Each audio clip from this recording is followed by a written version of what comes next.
నమస్కారం.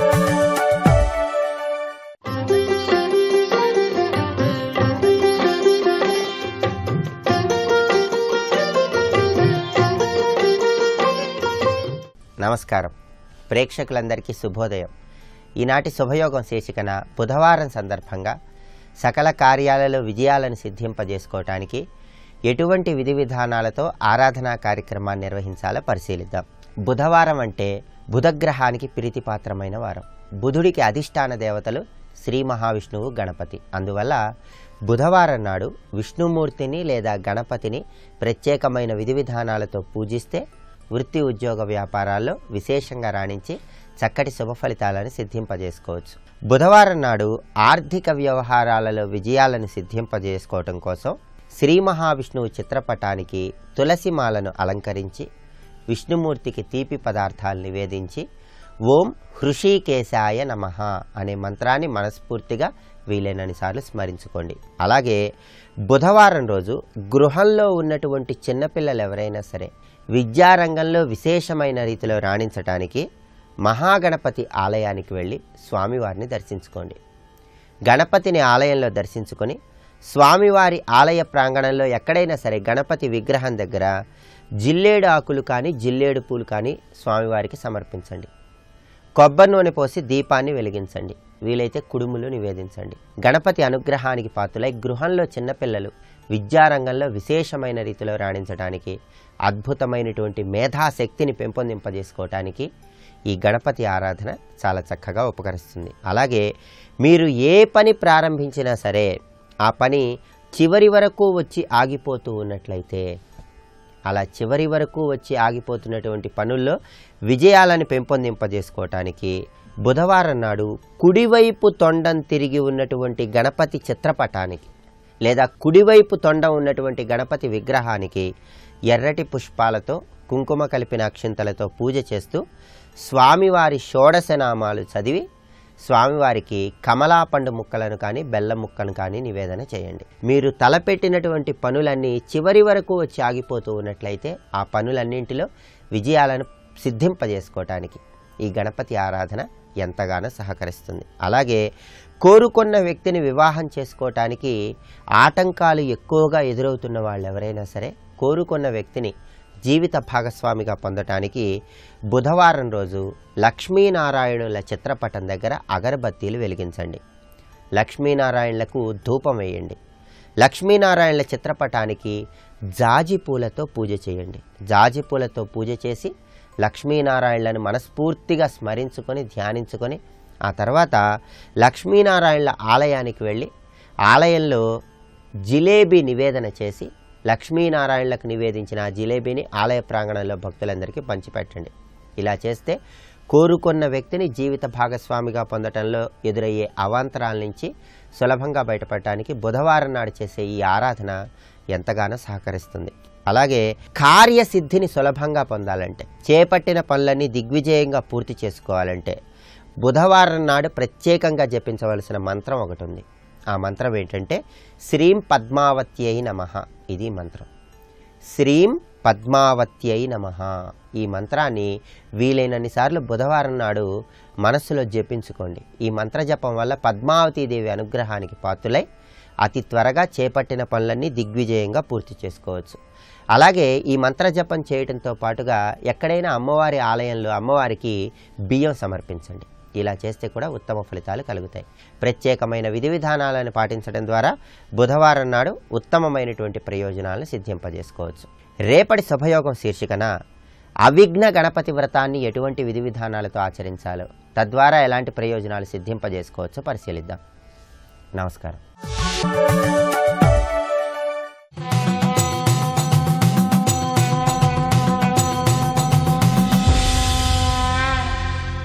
శతక సాహితీ సరస్వతికి నమస్కారం. ద్రవ్యాధిక్యము కల్గు చోటికి తనంతంతానే చేరున్ మరిన్ ద్రవ్యం బెచ్చటనున్ననైన ఇది తథ్యం వెన్న వీచిచ్చటా భవ్యాంభ పరిపూర్ణమై మెరయు ఎప్పాధో నిధించేరదే దివ్యం వైన నదీ జలం బఖిలమున్ దేవా జగన్నాయక ఓ జగన్నాయక, ద్రవ్యాధిక్యము గల్గు చోటికి, బాగా ధనం ఉన్నటువంటి చోటికే తనంతంతానే చేరున్ మరిన్ ద్రవ్యం బెచ్చటనున్ననైనా, తనంతట తనే ఇంకా ఇంకా ధనం వచ్చి చేరుతుంది. ఇది చాలా ఆశ్చర్యకరమైన విషయం, ప్రకృతిలో ఉన్న రహస్యం ఇది. ఈ రహస్యాన్ని తెలుసుకోవాలి. అందుకనే పెద్దలు ద్రవ్యాన్ని పొదుపు చేయమని చెప్పారు. కొంచెం కొంచెం పొదుపు చేస్తూ ఉంటే ఎక్కడ ఏది ఉన్నదో అక్కడికి అది వచ్చి చేరుతూ ఉంటుంది. ఇది సృష్టిలో ఉన్న ఒక రహస్యం. దీన్ని పెద్దలు గ్రహించి మనకి అనేక విధాలుగా చెప్పారు. ఈ కొండ్రాజామాత్యుల వారు ఇంకొక విధంగా మనకి చెబుతున్నారు. ద్రవ్యాధిక్యము కల్గు చోటికి తనంతంతానే చేరున్ మరిన్ ద్రవ్యం వెచ్చటనున్ననైనా, ఎక్కడెక్కడ ఉన్న ధనము కూడా ఎక్కువ ధనం ఉన్న చోటికి వచ్చేస్తుంది. సాధారణంగా రైతులు, పని చేసుకునేవారు, మధ్యతరగతి వారు, వీరందరి దగ్గర ఉన్న ధనమంతా కూడా బ్యాంకులోకి వెళ్ళిపోతుంది. అది ఎలాగంటే వీచిచ్చటా భవ్యాంభ పరిపూర్ణమై మెరయు అప్పాధోనిధించేరదే దివ్యంబైన నదీ జలం బహిలమున్. దివ్యమైనటువంటి నదీ జలాలు ఎక్కడెక్కడో ఎన్నెన్నో నదులున్నాయి భూమి మీద, సెలయేళ్లున్నాయి. ఆ సెలయేళ్లన్నీ అవి నదుల్లో కలిసి ఆ నదులన్నీ కూడా మహావేగంతో ప్రవహిస్తూ వచ్చి ఆత్రంగా సముద్రంలో కలుస్తాయి. ఎందుకనంటే సముద్రం అపారమైన జలరాశి. అంత జలరాశి దగ్గరకు ఎక్కడెక్కడ ఉన్నటువంటి ఈ జల ప్రవాహములు కూడా వెతుక్కుంటూ వచ్చి కలుస్తున్నాయి. అదేవిధంగా జ్ఞానం ఉన్నటువంటి వాడి దగ్గరకి అనేకమైనటువంటి జ్ఞానాంశములన్నీ వచ్చి చేరతాయి. ధనం ఉన్నవాడి దగ్గరికి ధనం వచ్చి చేరుతుంది. కనుక మీకు ఏది కావాలనుకుంటున్నారో దాన్ని కొంత సంపాదించి దాన్ని నిలుపుకోండి. దానికి కావాల్సినవన్నీ మీ దగ్గరికి వస్తూ ఉంటాయి. మీరు నిర్మలమైన మనస్సుతో నిశ్చలమైనటువంటి స్థితిలో ఉంటే చాలు. మీ పని మీరు చేసుకుంటూ మీకు కావలసినవన్నీ మీ దగ్గరకు వస్తాయి. భగవంతుడు అలా ఏర్పాటు చేశాడు. ఇది ప్రకృతిలోని రహస్యమని చక్కని ఉపమానములతో, ఉదాహరణలతో మంచి పద్యరచన చేసి మహాద్భుతమైన శతకాన్ని మనకు అందించిన విద్వత్కవులు శ్రీ వరాహగిరి కొండ్రాజామాత్యుల వారి జగన్నాయక శతకంలోని మరి ఒక పద్యం గురించి రేపు ఉదయం తెలుసుకుందాం. ఓం శ్రీ జగన్నాయకాయ నమః.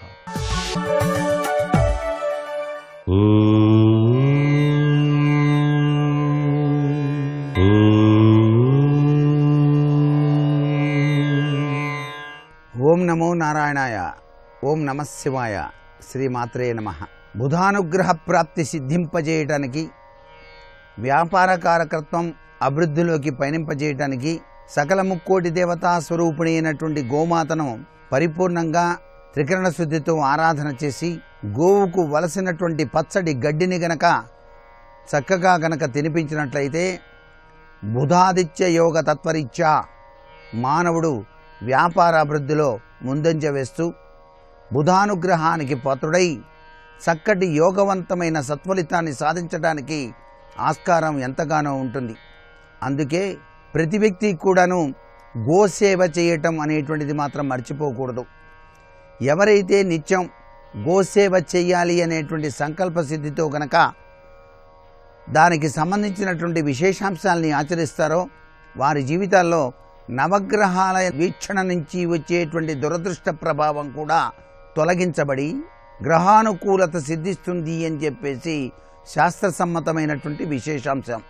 అందుకనే గోవుకు నవధాన్యాలతో కూడినటువంటి బియ్యము ఇవన్నీ కూడా కలిపి గనక ఆహారంగా గనక కొద్దిగా తినిపించిన, పచ్చ గడ్డిని చక్కగా ఆ గోవుకు ఆహారంగా సమర్పించిన ఎనలేని అదృష్టము కలుగుతాయి అంటోంది భారతీయ సనాతన సంస్కృతి సంప్రదాయం. గంగా, గోవు, గాయత్రి ఈ మూడు గకారతత్వంతో కూడినటువంటి విశిష్ట పదాలే. గోవింద తత్వం కూడా ఉంది దానిలో. అందుచేత గోవిందుడు మనందరికీ కూడాను చక్కటి యోగవంతమైన జీవన తత్వాన్ని ప్రసాదింపజేశాడు. ఇక్కడ గోసేవ చేసినట్లయితే గోవిందుని సేవ చేసినట్టే అని చెప్పేసి శాస్త్రం. అందుకే ఆవు పాలు పసిపిల్లలకు అత్యంత విశిష్టవంతమైన పౌష్టికాహారంగా కూడా చెప్పడం జరిగింది. గోవు నుంచి ఉత్పన్నమయ్యేటువంటి అద్భుతవంతమైనటువంటి అన్ని విషయాలు కూడా మనకు ఆయుర్వేద శాస్త్రరీత్యా కూడాను ఎంతగానో సహకరిస్తున్నాయి. అందుకే ఈ యొక్క బుధాదిత్య యోగానికి బుధవారం నాడు గోసేవ చేసి తరిద్దామా మరి. సర్వే జనా సుఖినో భవంతు.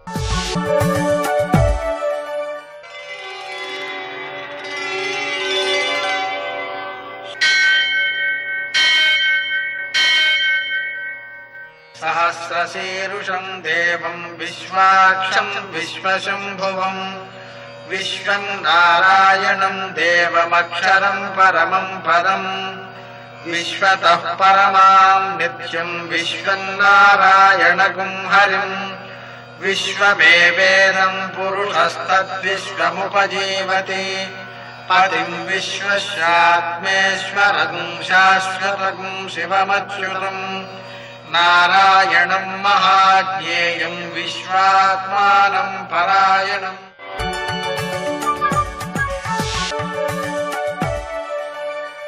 सूर्यशौर्यमथेन्दुरिन्द्रपदवी सन्मङ्गलं मङ्गलम्.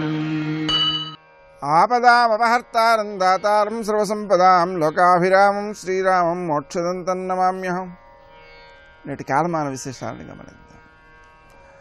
స్వస్తి శ్రీ చాంద్రమాన దుర్ముఖనామ సంవత్సరం ఉత్తరాయణం, శిశిర ఋతువు ఫాల్గుణ మాసం, శుక్లపక్షం, బుధవారం.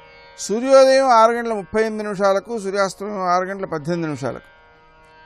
తిథి తదియ మధ్యాహ్నం 3:15 వరకు. నక్షత్రం రేవతి రాత్రి 3:14 వరకు. వర్జం మధ్యాహ్నం 3:58 నుంచి 5:28 వరకు. దుర్ముహూర్తం మధ్యాహ్నం 12:05 నుంచి 12:51 వరకు. అమృతకాలం రాత్రి 12:59 నుంచి 2:29 వరకు. రాహుకాలం బుధవారం కాబట్టి మధ్యాహ్నం 12 నుంచి 1:30 వరకు. అష్టకవర్గ రీత్యా శుభప్రదమైన సమయం ఉదయం 8 గంటలకు. నేటి విశేషం బుధవారం.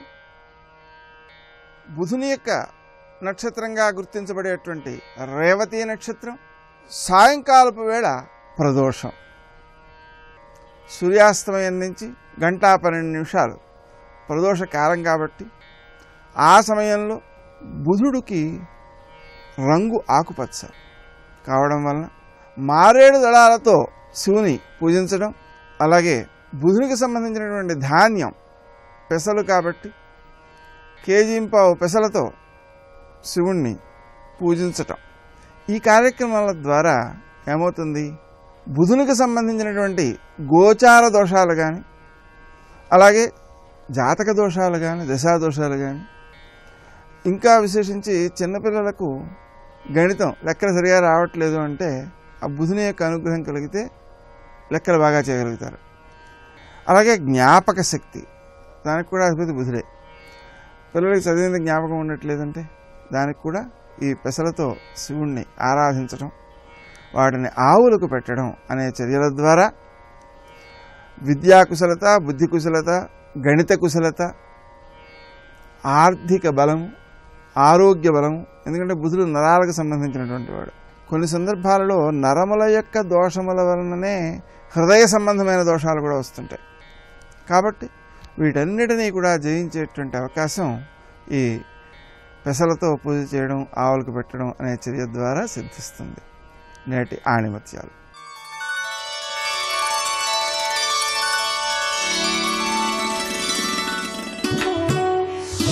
విమర్శించే వ్యక్తి దిగజారుతాడు, విశ్లేషించే వ్యక్తి ఎదుగుతాడు.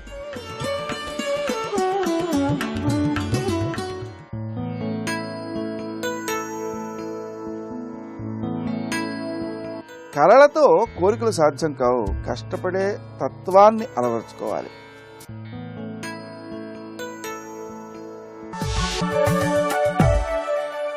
ప్రభుం ప్రాణనాథం విభుం విశ్వనాథం జగన్నాథనాథం సదానందభాజం. పుష్పదంతుడి గంధర్వుడి కథని మనకి విశేషంగా బృహత్కథలు చెప్తున్నారు, పురాణాల్లో కూడా కనబడుతుంది. వీటిని జాగ్రత్తగా చూడండి. ఋషులు ఏది ఇచ్చినా అబద్ధం ఇవ్వరండి, మనం అన్వయించుకోవడంలో కొంచెం పొరపాటు ఉంటుంది. ఇక్కడ ఇతను దేవదత్తుడు అనేటువంటి ఒక మహానుభావుడు ఉండేవాడు, వేదవేత్త. అతనికి ఒక పుత్రుడున్నాడు, ఆయన మహాశివభక్తుడు. ఆయనకి ఒక రాజపుత్రిక ఆయన్ని వలచింది. పరస్పరం వారికి ప్రేమ ఏర్పడింది. అయితే వాడు ఎక్కడైనా కలవాలి అనుకున్నప్పుడు ఈమెకు సంకేతం ఇచ్చేది. ఎందుకంటే రాజపుత్రి కదా, 10 మందిలో మాట్లాడడానికి లేదు. ఆమె ఒక పుష్పాన్ని తీసుకుని తన దంతం దగ్గర పెట్టుకుని సైగ చేసేదిట. ఆ సైగ పెట్టి అర్థం చేసుకునేవాడు. అలాగే ఆమె యొక్క ఆ పుష్ప సూచితమైన దంతాన్ని పట్టుకున్నాడు కనుక ఆయన అసలు పేరు పోయి పుష్పంతో పేరు వచ్చింది. తర్వాత రాజు కూడా సంతోషించి అతనికి తన పుత్రికనిచ్చి వివాహం చేశాడు. అతను మహాశివభక్తుడు. ఆ శివభక్తి కారణంగా ఈ దేహం పతనమైన తర్వాత శివుని వద్ద ఉన్న గణాల్లో పడిగాడు. అక్కడ ఆ ఉన్నటువంటి వాడు ఊరుకోకుండా ఈ పని చేశాడు. దాంతో పరమేశ్వరుడు చెప్పించాడు. ఎంతైనా పూర్వపుణ్య విశేషం, కైలాసంలో ప్రమద గణాల్లో ఒకడుగా ఉన్నాడు కనుక ఆ పుణ్య విశేషం చేత తర్వాతి జన్మ మామూలు జన్మ రాలేదండి, మహాజ్ఞాని అయిపోయాడు. సామాన్యుడు కాడు, గొప్ప జ్ఞాని అయి పండితుడయ్యాడు. ఇక్కడ అలాంటి పండితుడైనటువంటి అతడు అన్నారు ఇక్కడ. అంటే ఈ పుష్పదంతుడు ఆ స్థితి నుంచి ఎలా వచ్చాడో గమనించి చూసుకుంటూ ఉంటే, ఈ శాపం తర్వాత గంధర్వుడయ్యాడు. గంధర్వుడైన తర్వాత వరరుచి అయ్యాడు అనిపించుకోవాలి. మనం జాగ్రత్తగా తెలుసుకోవాల్సింది. అందుకే మొట్టమొదటి జన్మ ఒక రాజపుత్రుడిని వివాహం ఆడాడు. తర్వాత శాపం చేత గంధర్వుడయ్యాడు. ఎందుకంటే కైలాసం నుంచి వెంటనే మానవ జన్మలోకి పడ్డాడు, గంధర్వుడయ్యాడు. ఆ గంధర్వుడిలో ఉన్నప్పుడు కూడా పూర్వజన్మ వాసన వల్ల శివభక్తుడయ్యాడు. ఆ తర్వాత నిర్మాల్యం దాటిన దోషం చేత చెరసాలలో బంధింపబడ్డాడు. ఆ తర్వాత ఆయన వరరుచి అయి మోక్షం పొందాడు. డైరెక్ట్ గా కూడా మోక్షం పొందలేదని మనం తెలుసుకోవాలి. కనుక పుష్పదంతుడు చెరసాలలో స్తోత్రం చేసి మోక్షం పొందాడు అనే భావాన్ని మనం ఎలా అన్వయించుకోవాలంటే, శివభక్తుడైనా ఆ జన్మ పూర్తయిన తర్వాత వరరుచి అనే జన్మని పొంది శివస్తోత్రం చేసి దానితో ముక్తి పొందాడు అన్వయించుకోవచ్చు. కనుక పురాణ కథను ఏమాత్రం తీసిపారేయకుండా ఇవాళ ఒక మహానుభావుడు కనబడ్డాడంటే గత జన్మలో ఎన్ని పుణ్యములు ఉన్నాయో మనకు తెలియాలి. ఇక్కడ అదే పూర్వపుణ్య కథలుగా మనం వీటిని గ్రహించాలి. కేవలం ఆధునికంగా ఆలోచిస్తే వరరుచే రచించాడనుకున్నా తప్పులేదు, పుష్పదంతుడన్నా అంతకంటే తప్పులేదు. కాబట్టి గంధర్వుడు శివలోకంలో ఉన్నటువంటి వాడు, అందుకు పూర్వం ఒక విప్రోత్తముడు అయినటువంటి వాడే వరరుచి. అయితే ఇక్కడ తెలుసుకోవాలి, అయ్యా కైలాస లోకానికి వెళ్ళా కిందకు వస్తారా అంటే మరి జైవిజీలు కిందకి రాలే. ఇంకా ఎక్కడో చిన్నపాటి దోషం ఏదైనా ఉంటే అటువంటి వాళ్ళు ఆ లోకం నుంచి కిందికి దిగి ఏదో రూపంతో ఆ దోషాన్ని కడిగేసుకుని మళ్ళీ కిందికి రాని విధంగా దివ్యలోకానికి వెళ్తారు. ఇది తెలుసుకోవాలి. ఇక్కడ అదొక రహస్యం. అదే వాడు మళ్ళీ వెళితే మళ్ళీ వెనక్కి రారు. ఇక్కడ అదే మోక్షాల్లో సాయుధ్య మోక్షం వచ్చే వరకు కూడా కొంచెం చిక్కే. సారూప్య మోక్షాల కంటే గొప్పది సాయుధ్యం, అది రావాలి. అదే సారూప్యంలో ఉన్నప్పుడు కూడా ఏదైనా కించిత్ ఇలాంటి భ్రమ ఏర్పడితే కిందకి పడినా అది శుభ్రం చేసేసుకుని ఈ లోకంలో సాయుధ్య మోక్షం పొందుతారు. ఇదే మనకి జైవిజీల కథలో కానీ వీరి కథలో కూడా అన్వయించుకోవాల్సింది. మొత్తానికి పుష్పదంతుడనే గంధర్వుడు వరరుచి అనే మహానుభావుడు రచించినటువంటి దివ్యమైనటువంటి స్తోత్రం ఇది. ఎంత ప్రాచీనమైన మహిమాన్వితమైన స్తోత్రం. పైగా బహుశా గంధర్వకృత స్తోత్రం ఎందుకన్నారంటే, ఈ రచన చూస్తుంటే మామూలు మనుషులు రచించినట్టు ఉండదు, ఒక గంధర్వ గానంలా ఉంటుంది వింటూ ఉంటే. గంధర్వ గానం అంటే తెలుసా, మన ఉద్దేశంలో ఎవడైనా గొప్పగా పాడితే వాడు గంధర్వ అనేస్తూ ఉంటాం. ఎందుకంటే మనకు అలుగు గంధర్వులు తెలియదు కనుక వాడినే గంధర్వులు అనుకుంటూ ఉంటాం. అసలు గంధర్వ గానం అంటే దివ్యం, డివైన్. ఆ దివ్యత్వం తొణికిసలాడుతూ ఉంటుంది ఈ పదాల ఉచ్చారణలో. అంత గంధర్వం కనుక దేవతల్ని వశం చేసుకోవాలంటే దేవగాంధర్వం చాలా అవసరం అంటారు. ఆ దేవగాంధర్వం ఇది చదువుతూ ఉంటేనే వస్తుందండి, సంగీతం అక్కర్లేదు. తప్పులు లేకుండా చదవండి చాలు. ఇది ఒక్కటి మాత్రం చాలా కండిషన్. తప్పులు లేకుండా చదివితే ఉచ్చారణ వల్ల శక్తి పుడుతుంది. తప్పులతో చదివారనుకోండి తప్పుడు శక్తి పుడుతుంది, అది ప్రాణాంతకం అవుతుంది. అందుకే అర్థం తెలుసుకోవడం తర్వాత ముందు తప్పులు లేని ఉచ్చారణతో చదువుకుంటే అది మనల్ని అనుగ్రహిస్తుంది. ఎప్పటికో అర్థం తెలుసుకునే యోగం వస్తుంది. ఇక్కడ ఆరోగ్యం బాగుపడడం ఒకటి, ఐశ్వర్యం రావడం ఒకటి, పైగా ఒక్కొక్క శ్లోకానికి ఒక్కొక్కటి వస్తుందని మంత్రశాస్త్రం చెప్తుంది. ఇంకేం చెప్తాం ఇక్కడ, అంత మహిమాన్వితమైన స్తోత్రం ఇది. అయితే కేవలం ఆ మాత్రంతో ఆగనిది, ఇవన్నీ నెరవేర్చుతూనే శివజ్ఞానము శివభక్తి పెంచి ఆ రెండింటి వల్ల పొందవలసిన మోక్షాన్ని కూడా ప్రసాదిస్తున్నది. అందుకే ఇది కేవలం స్తోత్రం మాత్రమే కాదు, శాస్త్రం కూడా. రచించిన వాడు సామాన్యుడు కాడు, వేదాంగవేత్త. చిత్రం ఏంటంటే పాణిని శివభక్తుడు, ఈ మహానుభావుడు వరరుచి శివభక్తుడు. దీని తర్వాత వచ్చినవాడు పతంజలి. ఆ పతంజలి కూడా మహాశివభక్తుడు. వైయాకరులు ముగ్గురు కూడా శివభక్తులేనండి. ఆశ్చర్యం ఇక్కడ అంటే పలకాలంటే శివుడి దయ ఉండాలి. ఆ కారణం చేత తెలుగువారు అక్షరాభ్యాసం చేసేటప్పుడు ఆరు కంటే ముందు ఓ నామః శివాయ ఎందుకు దిద్దుతున్నారంటే వ్యాకరణ శాస్త్రానికి కూడా మూలమైన వరరుచి, పాణిని, పతంజలి ఆ శివుని ఆశ్రయించారు కనుక మేము ఆ పంచాక్షరిని ఆశ్రయిస్తున్నాం. అదే అఘోర మంత్రం అంటే. అఘోర మంత్రాన్ని మించిన మంత్రం లేదయ్యా అంటున్నాడు. అఘోరాన్నాపరో మంత్ర. విశేషమైన అంశం చెప్పుకుని ఇప్పుడు ఆ దివ్యమైనటువంటి స్తోత్రాన్ని ముట్టుకోబోతున్నాం, స్పర్శించబోతున్నాం. భాగ్యానికి నమస్కారం చేసుకున్నాం. మంత్రశాస్త్రాల్లో ఈ గ్రంథం గురించి చాలా చెప్పారు. ప్రయోగాలు ఉన్నాయండి దీనికి. ప్రయోగాలు అంటే తెలుసు కదా, ఒక మంత్రం కానీ ఒక స్తోత్రం కానీ ఉంటే దాన్ని ఎలాగ మనం ఉపయోగిస్తే ప్రయోజనాలు వస్తాయో చెప్పే శాస్త్రం పేరు ప్రయోగము. దీనికి మరొక పేరు తంత్రం. ఒక మంత్రాన్ని ఫలానా ద్రవ్యాలతో యజ్ఞం చేయండి లేదా హోమం చేయండి, ఇన్ని మార్లు జపం చేయండి, ఫలానా యంత్రంతో పూజించండి అని చెప్పేదాన్ని ప్రయోగము అంటారు. ఇక్కడ దీనికే కల్పము, తంత్రం అని కూడా పేరున్నది. మహిమ్న స్తోత్రానికి కల్పం ఉందండి. ఆశ్చర్యం. అస్య శ్రీ శివ మహిమ్న స్తోత్ర మహామంత్రస్య శ్రీ పుష్పదంత ఋషి.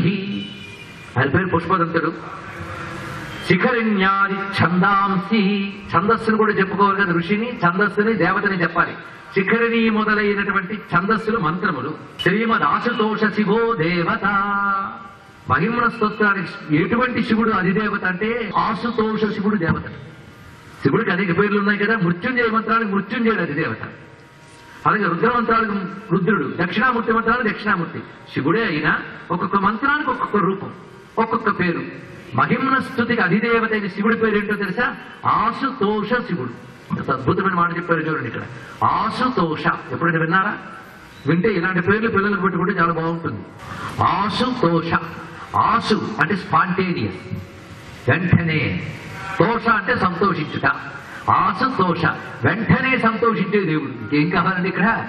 అలాంటి శివుడు ఉన్నట్టు. అంటే శివుడు లక్షణమే అది. ఇలా పిలిస్తే అలా పలుకుతాడు. శివుడు మనకు అర్థం కాకపోయినా పర్వాలేదు కానీ ఆయనపై ఆర్ద్రమైన భక్తి ఉంటే చాలు. ప్రేమతో పిలిస్తే తప్పకుండా అనుగ్రహిస్తాడు. అటువంటి దైవం వెంటనే సంతోషిస్తాడు. అది శివుడిని ప్రసన్నం చేసుకోవాలంటే పెద్ద పెద్ద కఠినమైన తపస్సక్కర్లే. నీకు నిష్కపణ భక్తి ఉంటే చాలు. ఇక్కడ దాంతో కరిగిపోతాడు ఆయన. ఆయన అంత తొందరగా అనుగ్రహించే దేవుడు ఇంకోటి లేడు కనుక ఆయనకి మాత్రమే ఈ టైటిల్. ఏమని? ఆశుతోష. వెంటనే సంతోషించి అనుగ్రహించే దైవం అంట. మహిమ్న స్తుతికి ఆయన దేవుడు అంటే అర్థం ఏంటంటే ఇది చదివిన వెంటనే అనుగ్రహిస్తాడు. ఇది చెప్పడానికి ఉన్నది. అదే గంధర్వుడిని అంత చక్కగా అనుగ్రహించాడు. ఆశుతోష శివో దేవత.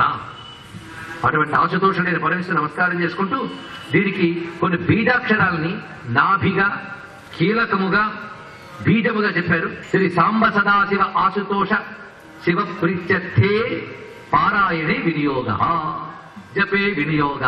మీ ఇష్టం. మొత్తం స్తోత్రం అంతా కూడా మహిమాన్వితమే. ఇందులో ఈ స్తోత్రాన్ని ఎలా విభాజన చేస్తారంటే ధ్యానానికి ఒకటి, ఆవాహనానికి ఒకటి, అర్ఘ్యానికి ఒకటి, పాద్యానికి ఒకటి, ఇలా విభజన చేశారు. మొత్తం 31 శ్లోకాన్ని 16 ఉపచారాలకు సర్దారు.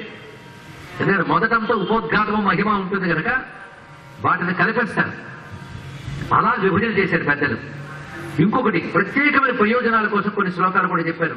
నేను వాటి మొదటి పదాలు కొన్ని చెప్తాను. గుర్తుపెట్టుకున్న వాడికి ఆ శ్లోకం చెప్పే రోజున అనుసంధానం అవుతుంది. లేదా మరొకసారి అప్పుడు అనుకుందాం. ప్రస్తుతానికి మాత్రం ఎవరు ఏ ప్రయోజనం కోసమని చదవచ్చు.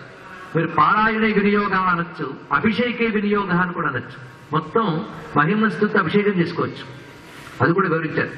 పూజార్థే వినియోగ, స్వామి నామాలతో కలిపి దీన్ని పూజ చేయవచ్చు.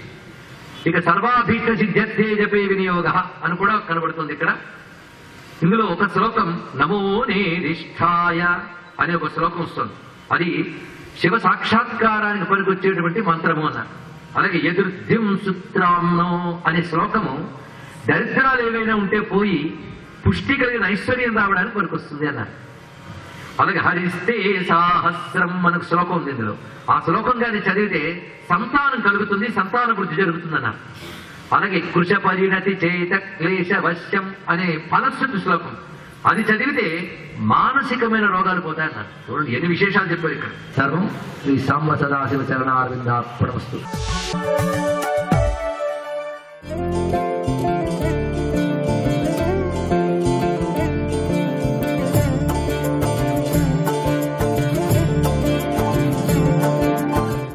గురుశ్చ రాజా పితాచ వృద్ధ అన్నాడు.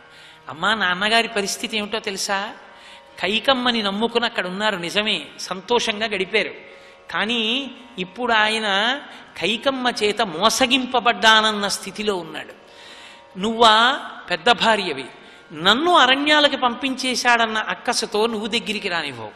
లక్ష్మణస్వామి నాతో వస్తున్నాడని సుమిత్ర దగ్గరికి రానివ్వదు.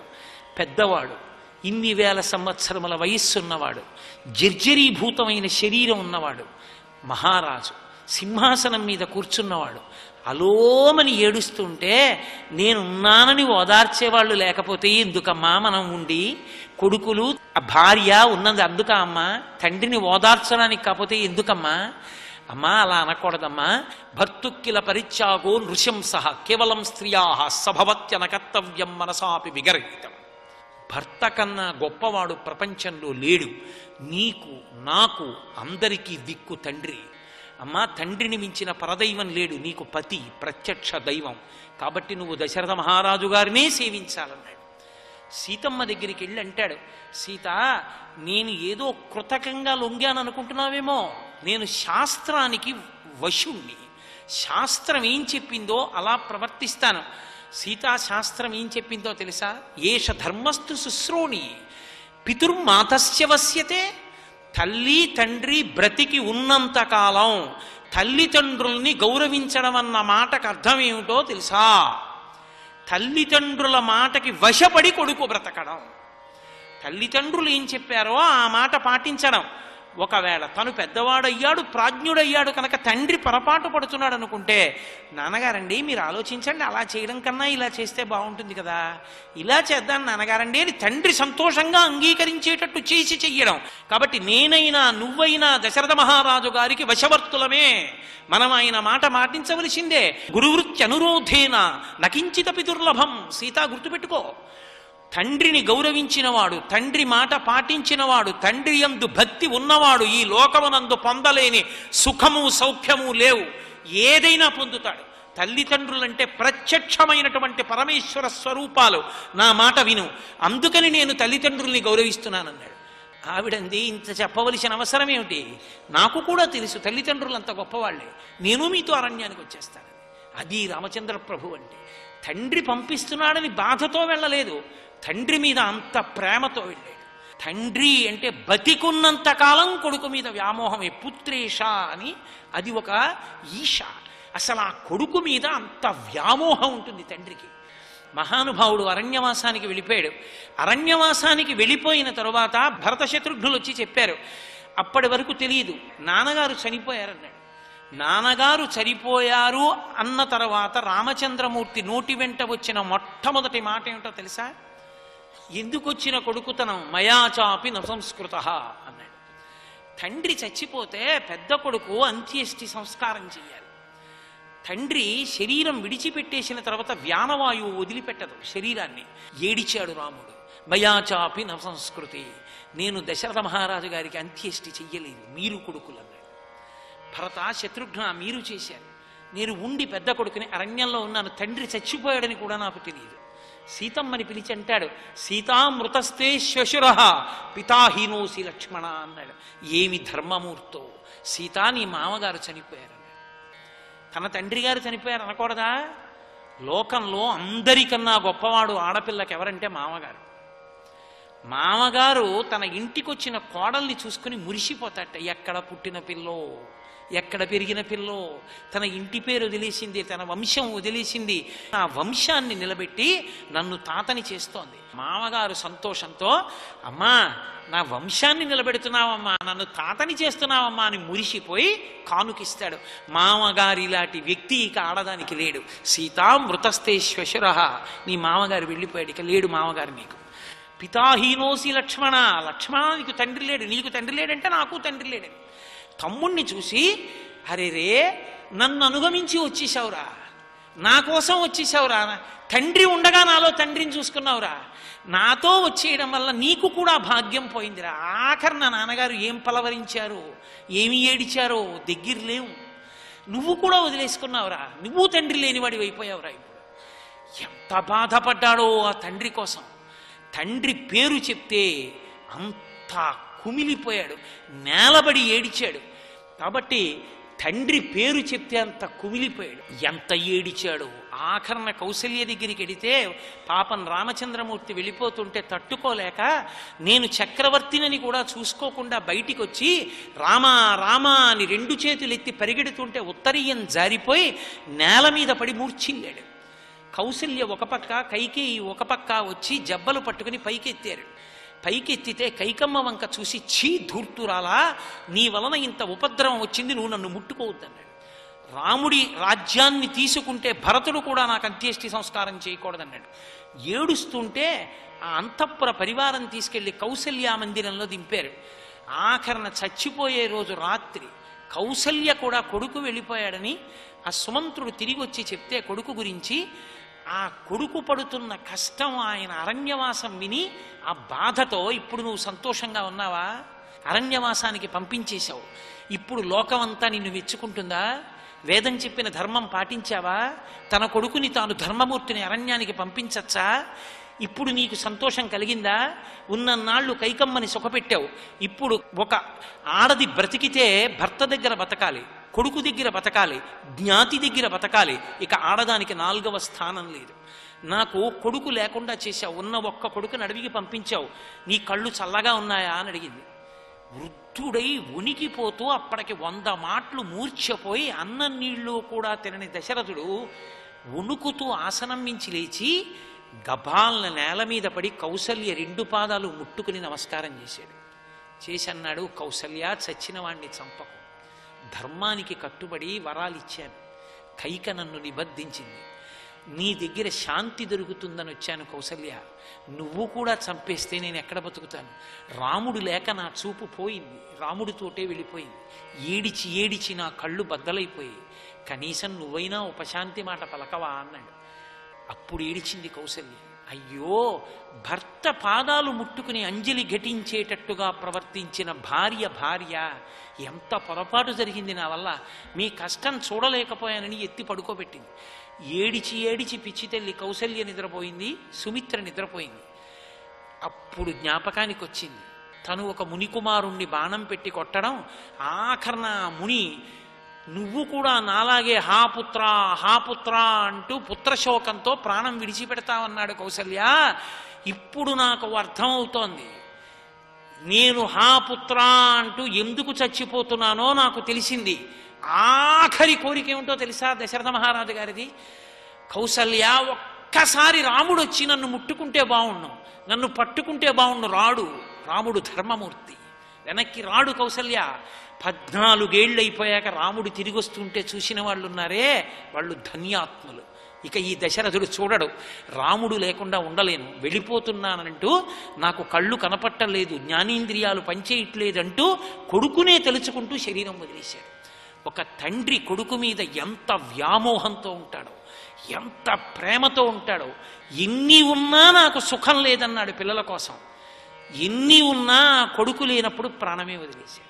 సర్వం శ్రీ ఉమామహేశ్వర పరబ్రహ్మార్పణమస్తు. స్వస్తి.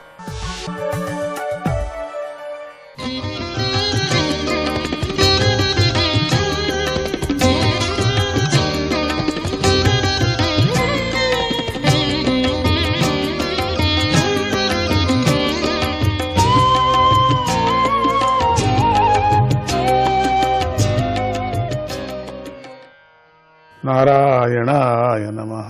బాలప్రహ్లాదుడు ఆయన పాదపద్మాలను హృదయంలో ఏకాగ్రంగా ధ్యానించాడు. భగవంతుడిపై నిలిపినటువంటి అంతఃకరణం గల ఆ ప్రహ్లాదుడు తన హృదయాన్ని నృసింహస్వామిపై నిలిపి కన్నులతో ఆయనను మాత్రమే చూడసాగాడు. ఏకాగ్రమైన మనస్సుతో, ప్రేమతో, గద్గదమైన వాక్కుతో హరిణీయుల స్తుతించాడు. ఓ దేవా, బ్రహ్మాది దేవతలు, మహర్షులు, సిద్ధ పురుషులు కేవలం సత్వగుణ ప్రధానమైన అంతఃకరణం కలవారు. వాళ్ళందరూ కూడా వారు కూడా గొప్ప లక్షణాలు గల వాక్ ప్రవాహంతో నిన్ను స్తుతించటంతో, ఆరాధించటంలో ఇప్పటికీ కూడా పరిపూర్ణులు కాలేకపోయారు. అటువంటిది క్రూరమైన రాక్షస జాతిలో పుట్టిన నాకు నిన్ను ప్రసన్నుడిని చేసుకునే యోగ్యత ఉంటుందంటావా? సంపద, మంచి వంశంలో జన్మించటం, అందము, తపస్సు, పాండిత్యము, ఇంద్రియ పాఠనము, వర్చస్సు, సామర్థ్యము, శరీర బలము, ఉద్యమించేటువంటి శక్తి, బుద్ధిశక్తి, యోగ సాధనలు అనేవి ఏవీ పురుషోత్తముడైన నిన్ను ప్రసన్నం చేయలేవని నా అభిప్రాయం. ఇంత ఉన్నా కూడా ఇవంతా కూడా ప్రసన్నతకు పనికిరావు, నిన్ను చేయలేరు. ఎందుకంటే భగవంతుడివైన నువ్వు భక్తి చేతనే గజేంద్రుడికి ప్రసన్నుడవయ్యావు కదా.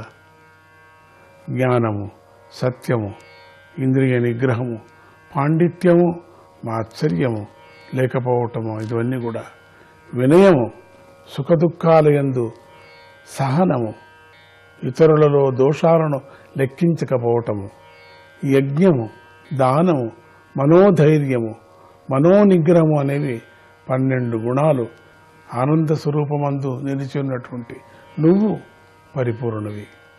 పరిపూర్ణుడివి ఖండితం. జనులు చేసేటువంటి పూజలతో నీకు పొందవలసింది ఏదీ లేదు. వాళ్ళ చిన్న చిన్న పూజలే నువ్వేం చేయగలవు? అతడు లేకపోయినప్పటికీ కూడా నువ్వు దయామయుడివి కనుక జనుల పూజలను స్వీకరిస్తున్నావు. పాపం మానవుడు ఏ పూజలు మొదలైనవి చేస్తున్నాడో అవి తన కోసమే సమర్పించుకుంటున్నాడు. అన్ని తన కోసమే, నాకు మంచిది కావాలా, నాకు ఆరోగ్యంగా ఉండాలా అనే ఒక కోరికతోనే పూజలు తనకే వెంత, ఆ ఫలమంతా తానే తినేస్తున్నాడు. కృష్ణార్పణమని ఆ చేసినటువంటి పూజలు సమర్పణ చేయటం లేదు. వాళ్ళు ఉద్దేశంతో చేస్తున్నారు. ఆ ఉద్దేశం పెట్టుకునే వాళ్ళు ఇంత పెద్ద పెద్ద వ్రతాలు, యజ్ఞాలు, యాగాలు, అన్నదానాలు ఇవన్నీ చేస్తున్నారు.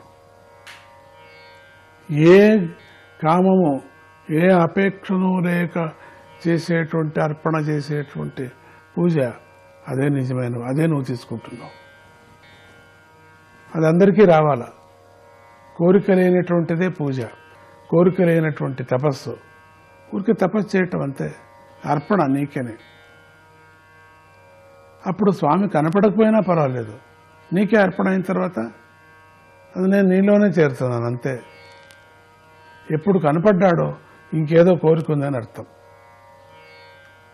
అందుకని కనపడలేదు, నేను ఎంత పూజ చేసినా అంటే నీ మనసులో నువ్వు వాడికి సమర్పణ చేసి అన్నప్పుడు వాడు కనపడలేదు అనేది కూడా ఉంది ఆశ కదా.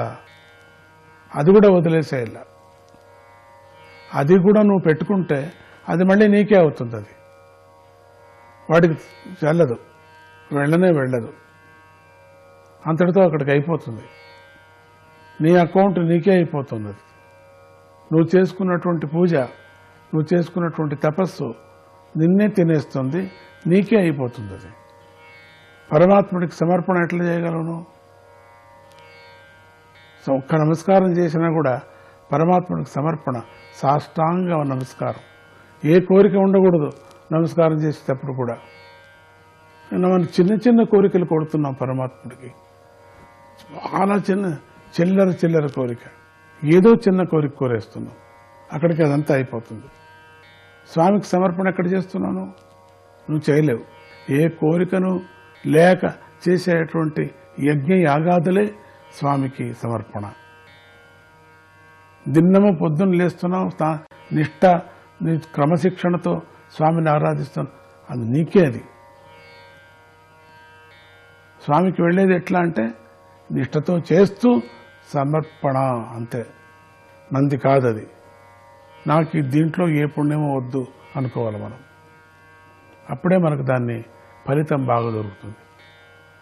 మనము పుణ్యము రెట్టింతల యొక్క ఆశ ప్రారంభంలోనే చేస్తున్నాం. మాకేమైనా ఉంటే ఇస్తారా?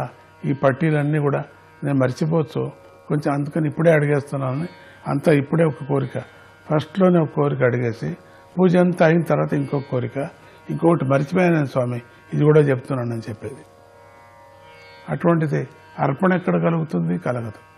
దేవా, నేను అల్పుడిని అనేటువంటి కలవరాన్ని విడిచి నా శక్తి కొద్దీ ఈశ్వరుడు అయిన నీ మహిమను నా బుద్ధిశక్తికి తగినట్లుగా వర్ణించి చెబుతాను. అనాది అయిన అవిద్యతో త్రిగుణముల కార్యమైనటువంటి ఈ దేహమందు నేను నాది అనేటువంటి అభిమానంతో తగులుకొని సంసారంలో పడి ఉన్నటువంటి పురుషుడు భగవంతుడి మహిమను వర్ణించటంతో పవిత్రుడవుతాడు. ఓ ఈశ్వర, నువ్వు సత్వగుణానికి నిలయం అటువంటి వాడును. బ్రహ్మదేవుడు మొదలైన వీరందరూ కూడా నీకు సేవకులే. వీరు మా రాక్షసుల వంటి వారు కాదు. వీరి విషయంలో కోపించవలసిన అవసరం లేదు. భగవంతుడివైన నువ్వు సుందరమైన అవతారాల ద్వారా అనేక లీలలను ప్రకటిస్తున్నావు. వాటి వల్ల ఈ జగత్తులోని ప్రాణుల క్షేమము సమృద్ధులు కలుగటమే కాకుండా ఆత్మానందం కూడా లభిస్తుంది. ఓ నరసింహస్వామి, నీ కోపాన్ని నియంత్రించు. ఈనాడు నువ్వు రాక్షసుడిని సంహరించావు కదా, దుష్టుణ్ణి. తేలు విషసర్పాలను వధించినప్పుడు అహింస తెలియని అటువంటి వాళ్ళు, తేలు, పాము ఇటువంటి విషసర్పాలు ఉన్నాయి కదా, వధించినప్పుడు అహింసా పారాయణుడైన సత్పురుషులు కూడా సంతోషిస్తారు. ఒక్కొక్కప్పుడు దుష్టులుగా పాము 10 మందిని కరిచి అట్లే ఉందంటే దాన్ని సంహరించాలా? అయ్యో, దాని బుద్ధి పాపం ఖర్చుకుంది లేని ఉండకూడదు, అది ఎక్కువ ఖర్చేస్తుంది. నారాయణాయ నమః.